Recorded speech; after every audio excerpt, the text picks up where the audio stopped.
आज तर मला असं वाटलं होतं ढोर गेलं 12च्या भावात. काय राजो, ढोर बांधून ठेवत जाना. तर साक्षीची सवारी निघाली आहे मामाच्या गावाकडे. तुम्हाला असं वाटत असेल कितीक पाणी येऊन राहिलं कितीकच नाही. गावापासून थोडं दूर गेल ना कोल्ड खटंग होतं सारं.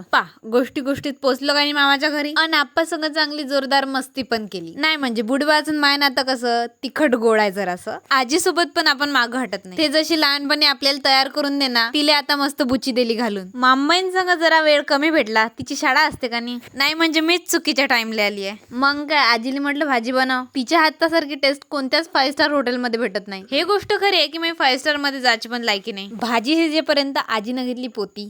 ते जेव्हा पोती घेते ना पुरं घर पॉझिटिव्ह एनर्जीनं भरून जाते. म्हटलं आप्पाचा नवीन लुक कसा वाटला नक्की कमेंट मध्ये सांगा. आप्पा सोबत तर माझी मस्ती चालूच राहते. आणि मग मामभाऊ पण मागं पुढे नाही पाहत लाईन मारासाठी. तर आजसाठी एवढंच. बाकी सांगते मी उद्या. Bye bye. भेटूया उद्याच्या नवीन ब्लॉग मध्ये.